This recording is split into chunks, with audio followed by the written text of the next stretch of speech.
It is August 2nd in New York. I uh, was looking at the news of that northern province of China where the Muslim Turkic people have gone on rampages, stabbing people on the street. They're resentful of the Han Chinese moving into where these Turkic people, Muslims, live. And there's also a video of a young boy about 8 or 9 being physically abused for stealing. And the picture of the horrendous rampage that the Uyghurs made in 2010, murdering so many people on the street, it got my attention. But I've been studying the foundation. Was given a wake-up call by going to Russia in 2000 and marrying Olga. Olga was brought up in Armenia in a Russian village, and in 1915, when the Turkish invaded Armenia, they crossed the river into the Russian village. They weren't attacking Russians, they were looking for Armenians that escaped. They were exterminating Armenians. And Olga's grandmother hid a man in the potato cellar underneath the kitchen floor. They went on to the village grain tower to find an Armenian hiding up in the grain tower, and they murdered him. They did let the old man guarding the tower going. He claimed, though the old Russian, he claimed that he didn't know the man was there. Olga knew the man that survived. He lived in their village. He wasn't too healthy. Apparently he had tuberculosis or something. Her grandma often helped the family with food. But then I saw the pile of Armenian bodies that the Turkish army had piled up and taken a proud picture of. These are harsh things, but there's a gestalt formation, a picture forming of history that I would like to share. The historical foundation is becoming clear. These things are not magic or they are formed by nature, and they are predictable if we know the laws of nature. To me, nature, the total of nature is God. God is nothing outside of God. Matter is not created or destroyed. It's God's eternal substance. So there's not, for me, this isn't separated from discussion of religion, but religion and theocratic domination and voodoo and magic, and this is all garbage. God's laws are the laws of reality, of physics. We now know enough to make an atomic bomb. We now know God's laws enough to make electricity, to have the videos and things like that. So I'm not talking about magic or some intelligent being sitting on a cloud throwing rocks on good and bad people, or bad or good people, whatever. But just trying to understand reality, that in God we live and move and have our being. And we may be the source of intelligence in God's body, I have mixed feelings for the environmentalists. It's wonderful that they care about nature, but when they become such radical extremists that they're willing to murder because they feel so justified, then I think something's wrong. But that's a distraction. I want to share with you a picture of what formed the Turkic people.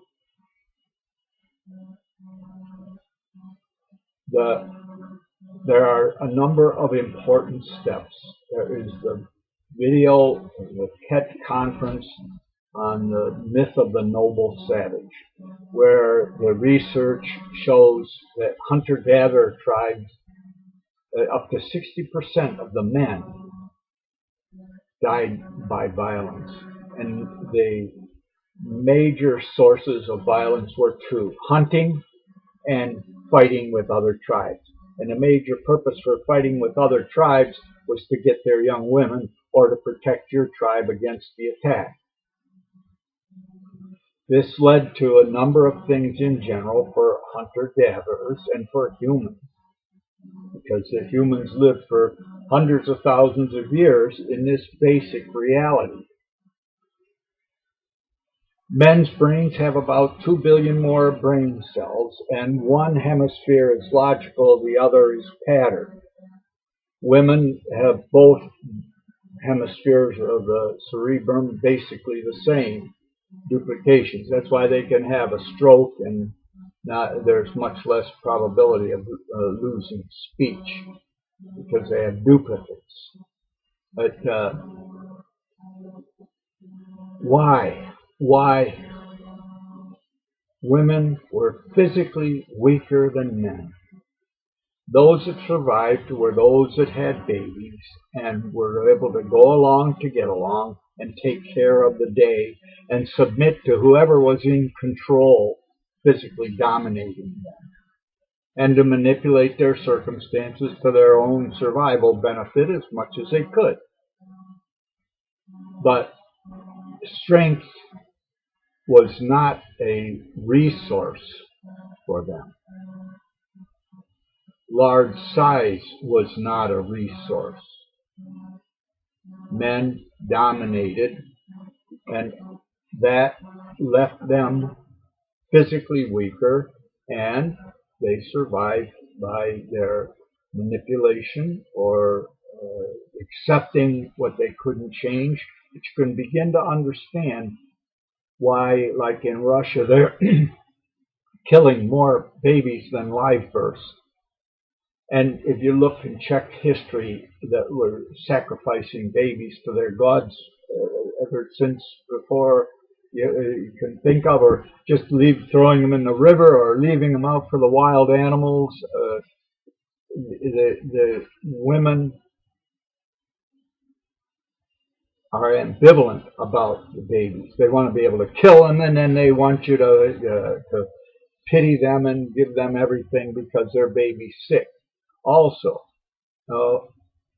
these have survival reasons for them.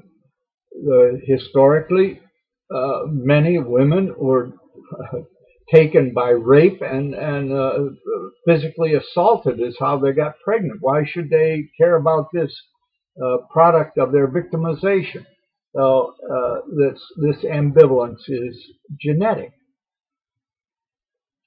And also as to the different people, the different tribe coming to accept what's different, even be attracted to them, would be a survival benefit.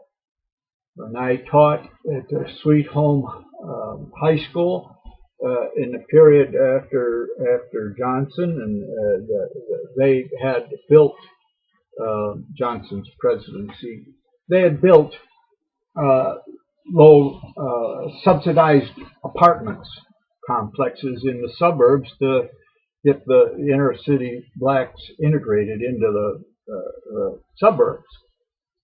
And we ended up with a bunch of them in the school in the 80s, 1980s.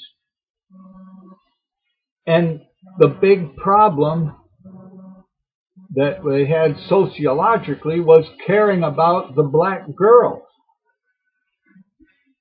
There would be a dance, and nobody would dance with the black girls. White girls were attracted to the invaders.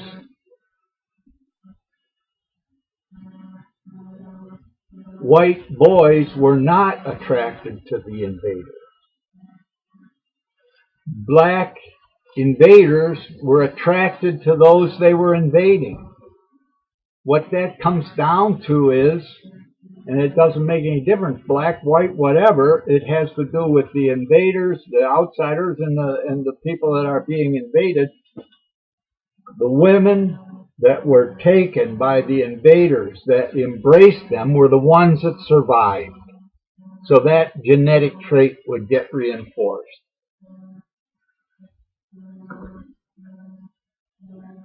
The invaders have a zest for that which is different. This is a survival property. Men have a set of genes, women have a set of genes. When they sperm fertilizes an egg, the egg gets two sets of genes, one side from the female, the other side from the male. And usually if there's something like a weak heart thing or a blood thing, the weakness in one side, the other side will be stronger and it will give a healthy child. Inbreeding, the sickness of the sister and the sickness of the brother bring out the sickness in their child, and they make a weak society. The same with cousins and aunts and uncles. Inbreeding is a destruction genetically of the health of any tribe.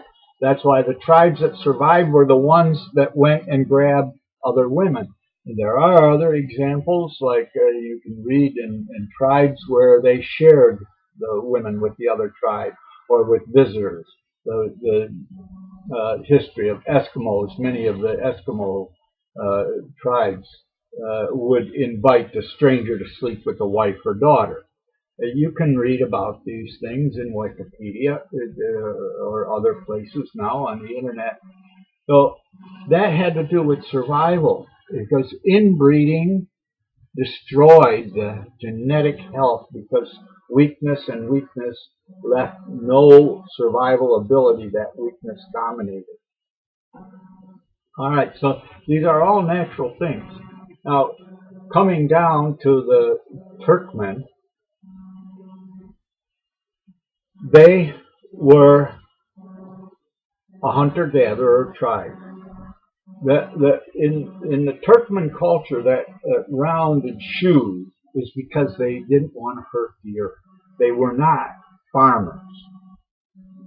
They were hunters and gatherers, and they were naturally warlike. That was the hunter-gatherer culture, was warlike, with little tribes attacking other little tribes. Another thing about this background is the men had to work together to win the battle, whether they were defending their tribe or attacking a tribe or hunting large animals or defending against lions and tigers or whatever. The men were the ones that did the physical protection and warring, and the men that survived were those who could work together. Now, it appears that men using their logic to work together has a large cultural component, that men raising men is important, because this working together culture and the ability to make an army, or who can join the army and be successful, the boys raised without a father are much less useful in working together as a group. Now, there's exceptions, like boys that learn to work as a group from being on the street. There's a mentality there that I'm not completely into. Is it has to do with street crime and street gangs. And that I don't have a great deal of insight to share. I just know that when I taught math for the bad boys, I thought they would be the ones psychiatrically labeled. And they had a child seminar on the needs of children. And for teenagers, I had Dr. Donna Fario from the Western New York Child and Adolescent Psychiatric Clinic as a speaker. This was at the Unitarian Universalist Church on a Sunday form after the church. I organized as chair of adult education. But Dr. Donaferio, as a moderator, I had introduced him, and I had, after his talk, I started the question and answer session and had the opportunity for the first question. And he got through. I said, "It doesn't seem like you're talking about my bad boys. A lot of my bad boys were raised without a father. I'd call the mother about them not doing their work, and they'd say, nothing I can do. I can't, he's out of control." And I thought this was a psychiatric situation. He said, no, the boys that end up with long-term psychiatric issues are the ones that aren't left out on the street. They're not learning group behavior. They're not learning how to interact with a group. So this is where I get the insight that the street kids are getting something. I also, one of our highest students went to Harvard, and before the year was out, he was back washing dishes. He was very good at book learning. He was the son of a dentist, and his mother had kept him in the house studying all the time, reading books. He didn't develop the social skills that he could function in a broader environment required at Harvard. But now that has to do with the differences of, I wanted to give some background on what caused the differences in men and women. Now, men have dominated up until the last 100 years.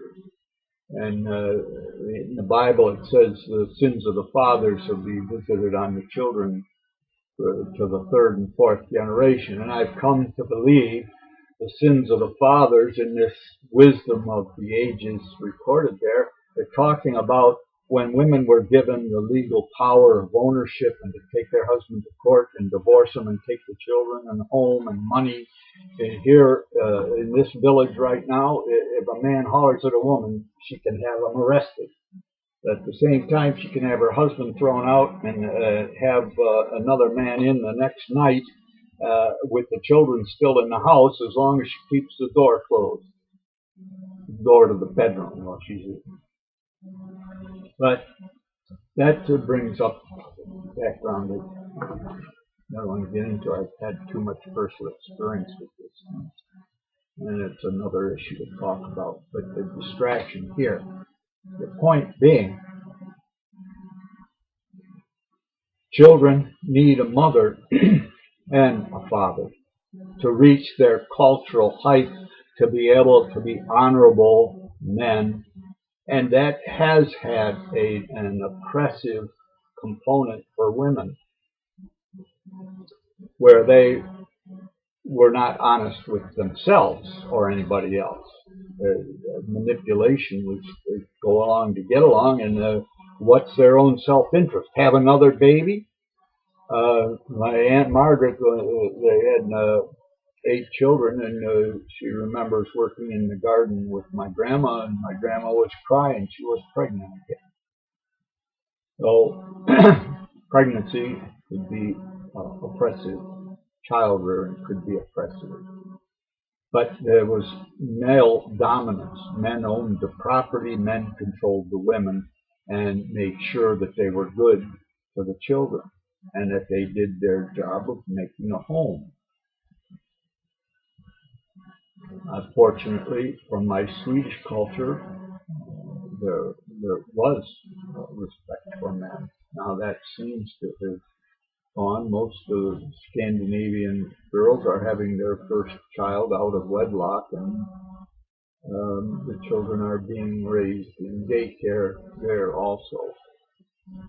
And that's a whole issue, and it's very important here. Whenever affluence comes, the children are taken care of by babysitters and wet nurses, and there's all kinds of excuses for the mother to get rid of them. And she has the wealth and power to do that. So the child are raised without that maternal nursing bond.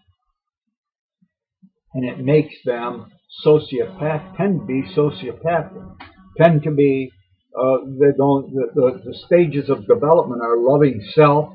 If you can't get enough care, you die from wasting away, from diarrhea and vomiting in the first year or two.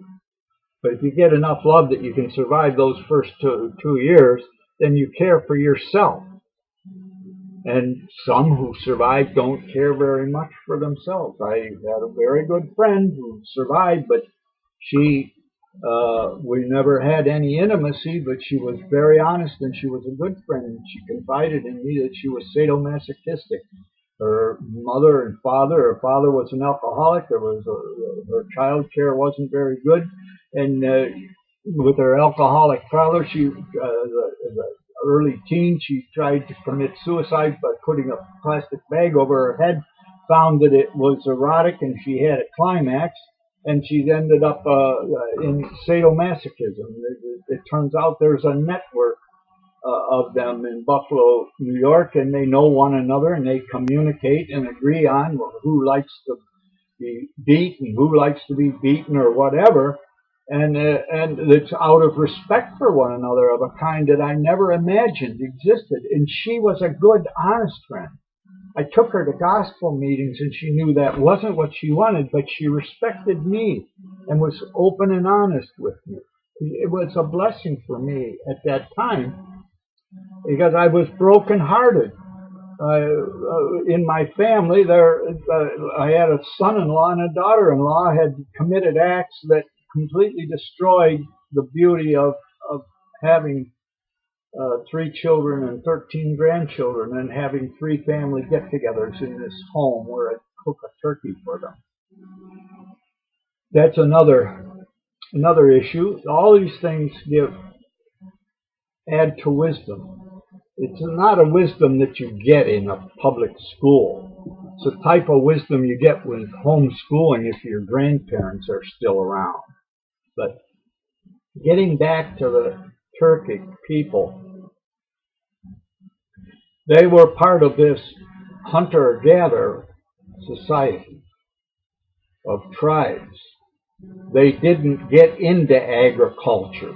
Farming and a family farm, that's what you have in southern China, in the country, that raised people that respected their elders and actually ended up worshiping their elders. Of peaceful people, Buddhism and Taoism flourished in these environments. I'm not talking about the wealthy and affluent, because they hire somebody to take care of their child, and the child grows up lucky if it can survive to the point of being narcissistic.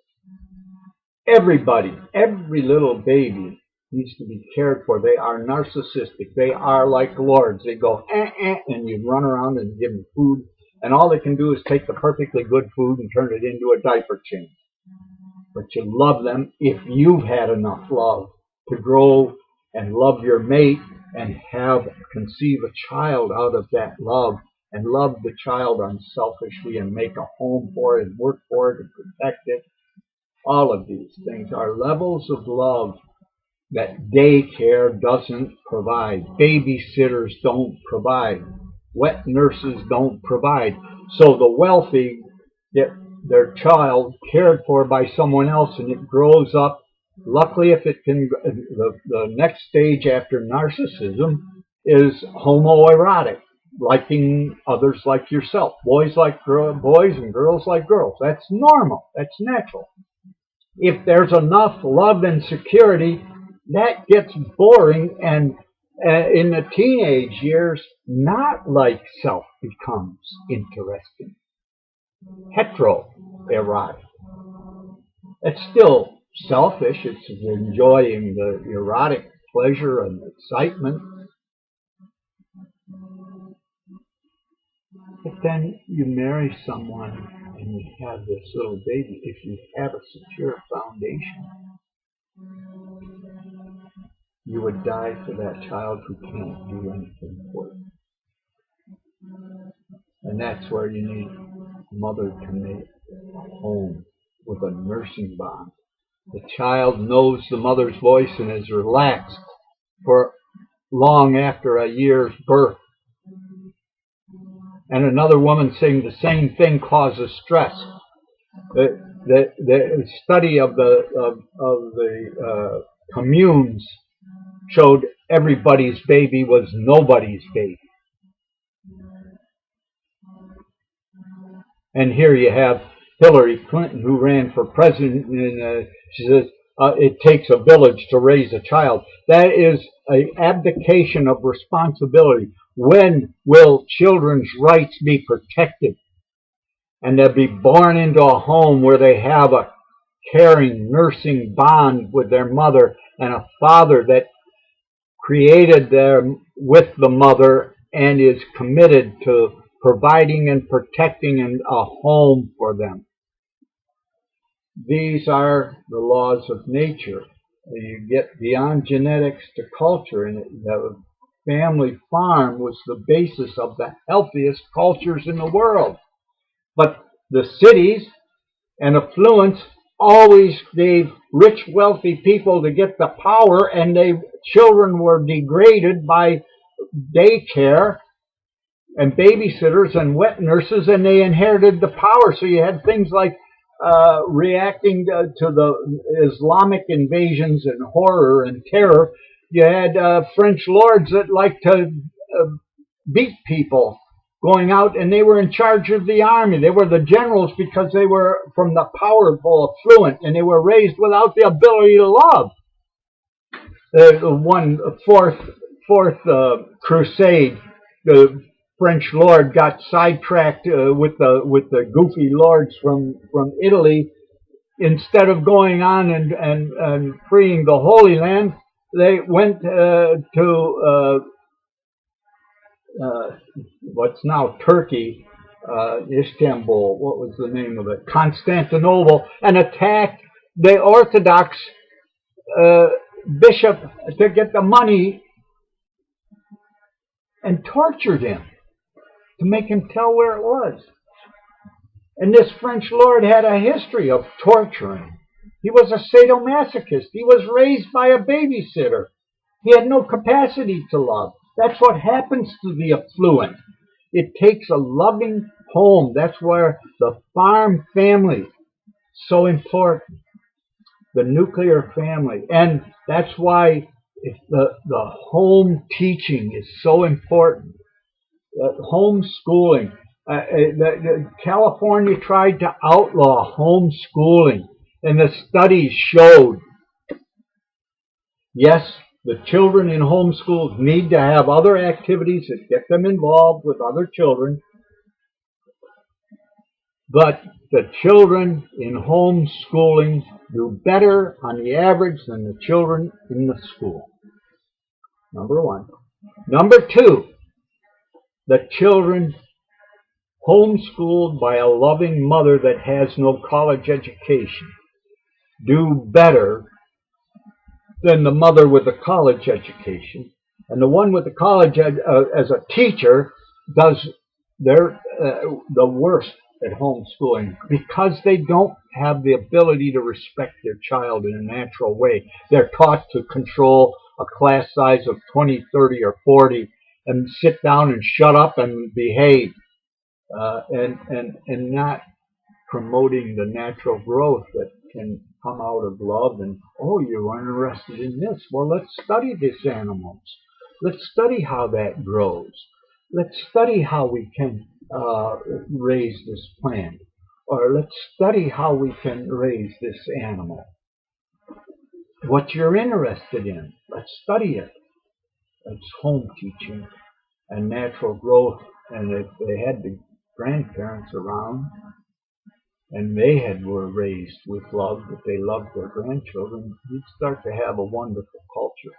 When are the rights of children going to be respected, that we are raising healthy human beings that can grow to love their home, their community, their state, and kind.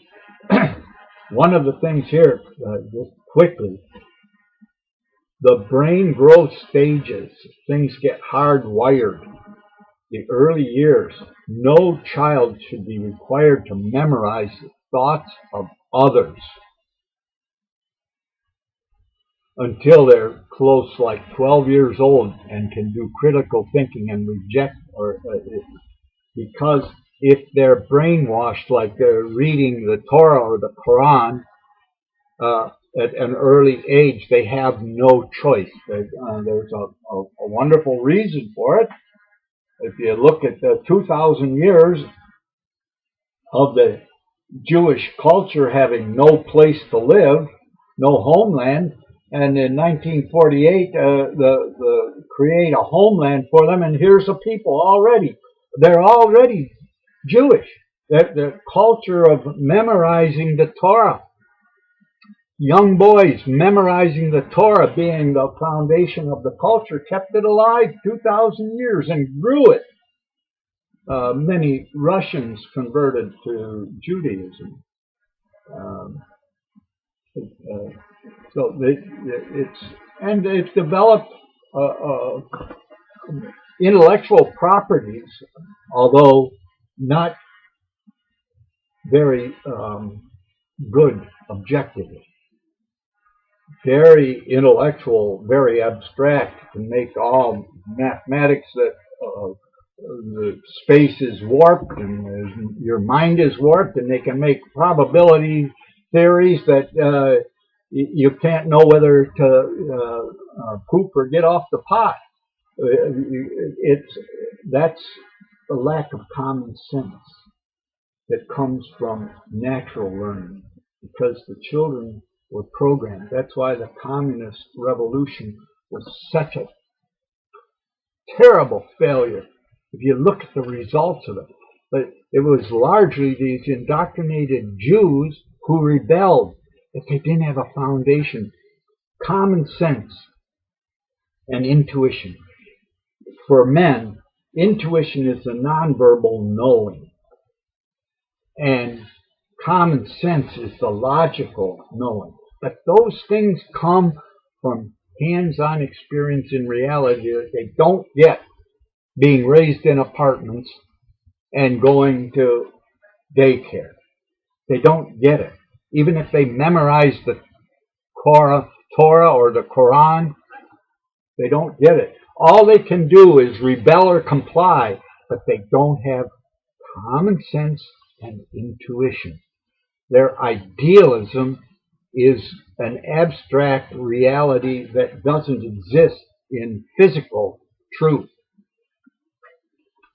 I could go into physics, the Big Bang Theory, and there's so many other places, or you could go into the magic creation that some imagined 13,000 years ago.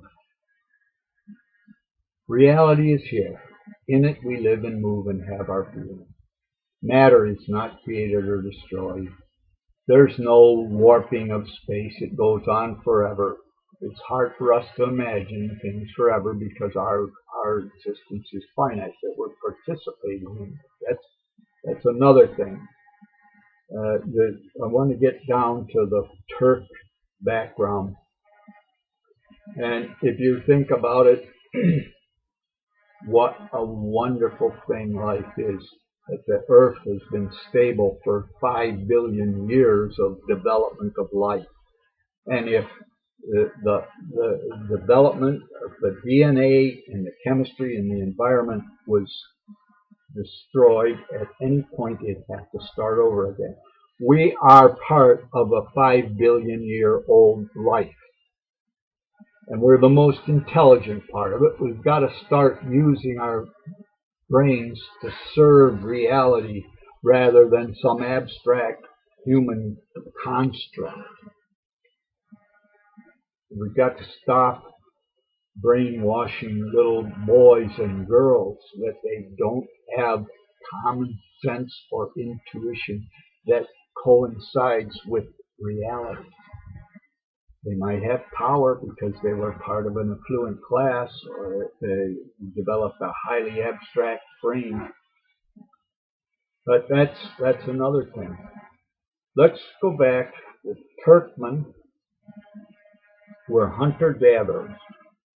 Remember, in the hunter-gatherer cultures, not the farming cultures, the hunter-gatherer cultures, the probability of death by violence was as high as 60%. So violence was common to their culture. All over the world, it still is in places where the hunter-gatherer tribes are living. That TET conference with the professor from Harvard, I will reference on the web page that this video is part of. But the Turkmen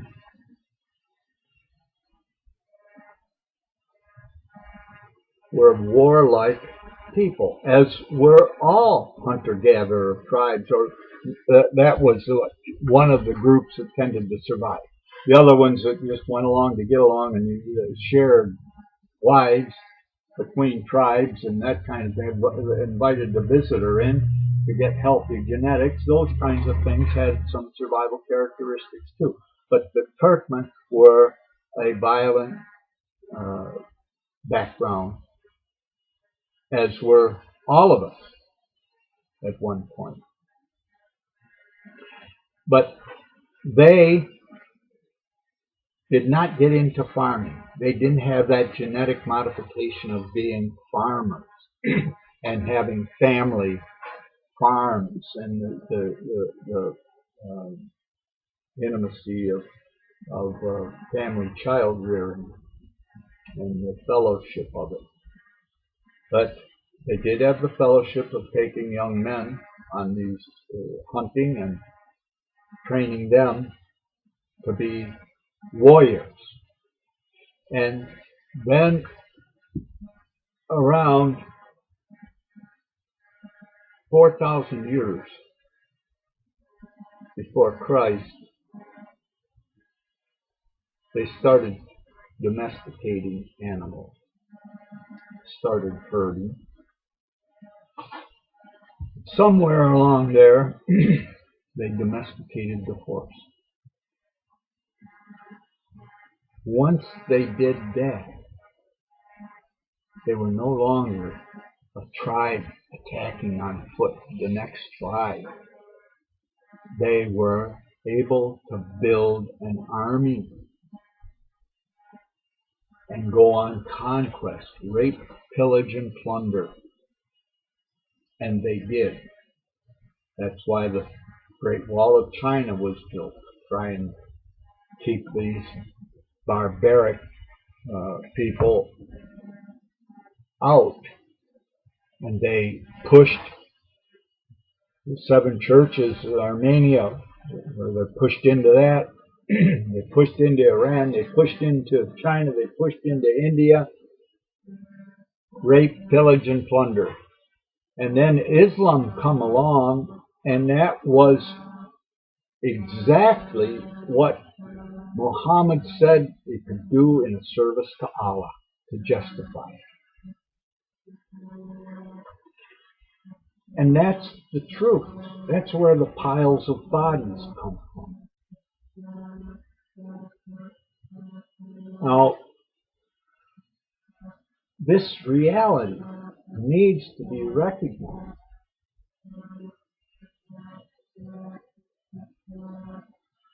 And that there is a pyramid scheme of violence and justifying violence. The Surah number 9 says, be friends with the unbeliever for a while, but if they don't convert, cut off their fingers, cut off their heads, wait in ambush for them, every kind of deception, use it. And that's what's been going on. It's been going on without the theology before Muhammad. The Turks were going out and just taking over by violence. And then here comes Islam attacking them by violence, but it has a theology that justifies it. What a marriage. And that's the reality we're living with, and that's the genetics we're living with. And that peaceful genetics of the Buddhist cannot survive. The peaceful genetics of the Christian who refuse a sword cannot survive. The land of the seven churches used to be a peaceful land. Now, if you walk around Turkey with a Bible, there's a good chance you will be killed. They just had this is 2011, August 2nd. 2 days ago, I guess it was, the Turkish military that kept protecting Turkey from Islam taking over. The top generals resigned.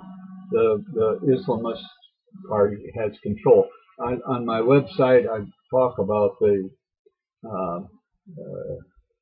3 men that were brutally tortured and murdered for printing Bibles in Turkey, and that was in 2007. The trial still isn't resolved, and the Turkey, the what's his name, Gould, the Islamic Turkish government accused the generals and put them in jail.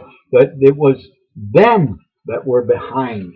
It was the supporters of the president of Turkey who was behind this brutal attack and murder. And they are the ones playing games. The Islamists are playing games with the courts here, still haven't resolved them. That's available on my website, and I will give reference to that. So I don't know. I know love the sinner, but hate the sin. And how to stop the sin? Well, first of all, there has to be awareness, and there are so many people who want to put their head in the sand. Jesus said to be in the world, but not of the world. And he also said, sell your garments and get a sword. That's in the Bible. You're supposed to. Now, that was not for him. He said, no, that not to cut off the ears of the servant of the people arresting Christ, not to attack them. This was meant to be. That concept there is that before Christ, you had to go to a priest who would go through the veil to the inner sanctum to get to God. But the sacrifice of Jesus rent the veil that we all have a personal relationship with our source of creation. We don't need priests. In God we live and move and have our being, and we can learn His laws. We need to learn His laws of protecting child development. Instead of raising them in apartments without a nursing bond and a protecting father, we need to take responsibility to clean up the genetic damage done by a previous harsh environment where women don't want to care for their children, but want somebody else to care for them. That's the heart of the issue, really. Child's rights to a mother and a father and a nursing bond and a home, and a father that has had enough love that he will take care of the home and be part of a care for the community and grow in caring to make it a safe world for the future, whether Turkish or whatever. I have nothing against anyone, but I do have something against the evil that violates children that brings them into the world without preparation, that doesn't punish and protect or punish the parents that have irresponsible pregnancy and reward those that have responsible pregnancy. How to do this? How we can breed fish in a few generations to be the way we want them to be. We can breed cows, and that from wild animals we've domesticated cows, horses, pigs, chickens, whatever you want. We need to respect genetics and not propagate weak genetics, but propagate healthy genetics. And that has a cultural component of a healthy home with a mother and father. And the logic that a man has to be respected over the historical manipulations that led to survival and power for a weaker sex. I don't have all this straight in a way to tell you in a hurry, because whether you go right or left, you can find reasons to criticize, but we need to stop rewarding what is degrading. I don't mean there's anything wrong with a person that's homosexual. They don't have any choice in the matter. But if they violate others, they need to be removed. And if they're not able to have a heterosexual relationship and love that child as a product of their genetics, now I don't mean that there shouldn't be adoption, but we should work to have healthy marriages with healthy genetics and reward this. Well, this is my introduction to the Turkmen cultures. And I hope that something insightful for you helps you put together experience or put together reality in a way that makes sense. Thank you.